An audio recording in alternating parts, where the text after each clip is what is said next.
एक छोटे से गांव में रहने वाली अनुराधा और विक्रम की प्रेम कहानी है, जो एक दूसरे से बेहद प्यार करते हैं। लेकिन उनके प्यार के बीच में एक पुराना रहस्य है, जो उनके गांव के एक पुराने हवेली से जुड़ा हुआ है।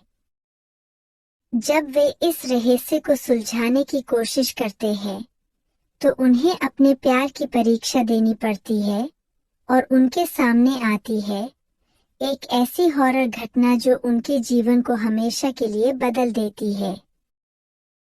गांव के बाहरी इलाके में एक पुरानी हवेली खड़ी थी, जिसके बारे में गांव वाले कहते थे कि वहां भूत प्रेत का साया है।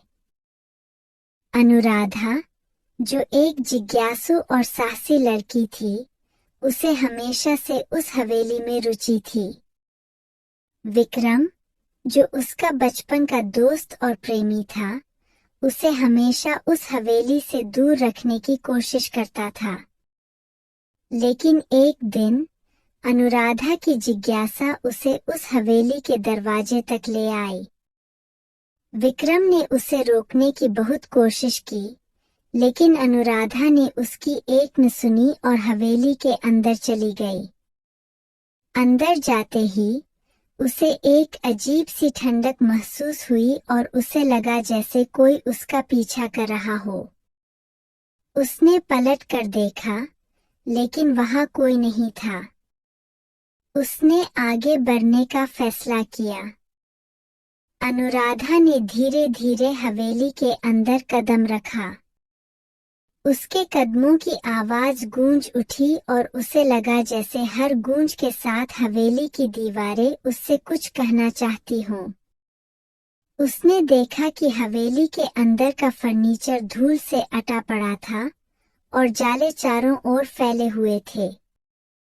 उसने अपने हाथ से एक कुर्सी की धूल साफ की और बैठ गई।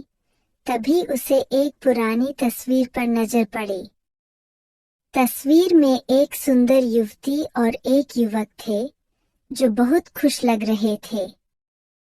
अनुराधा को लगा जैसे वह युवती उससे कुछ कहना चाहती हो।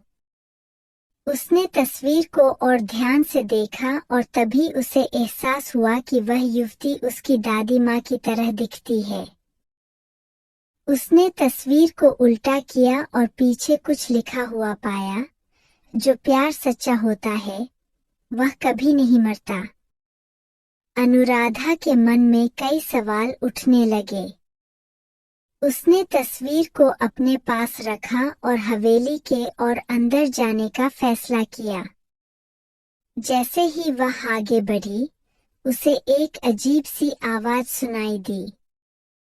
वह आवाज उसे बुला रही थी।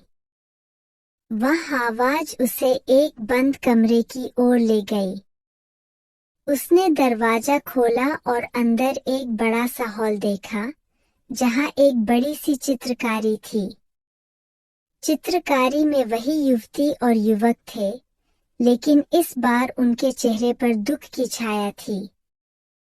अनुराधा ने महसूस किया कि वह युवती और युवक उसके दादा दादी थे, और उनकी प्रेम कहानी का कुछ अधूरा हिस्सा था जो अब तक अनसुलझा था। उसने कहानी को आगे जानने के लिए आपको सिर्फ हमारा चैनल सब्सक्राइब करना है। कहानी को आगे जानने के लिए आपको सिर्फ हमारा चैनल सब्सक्राइब करना है।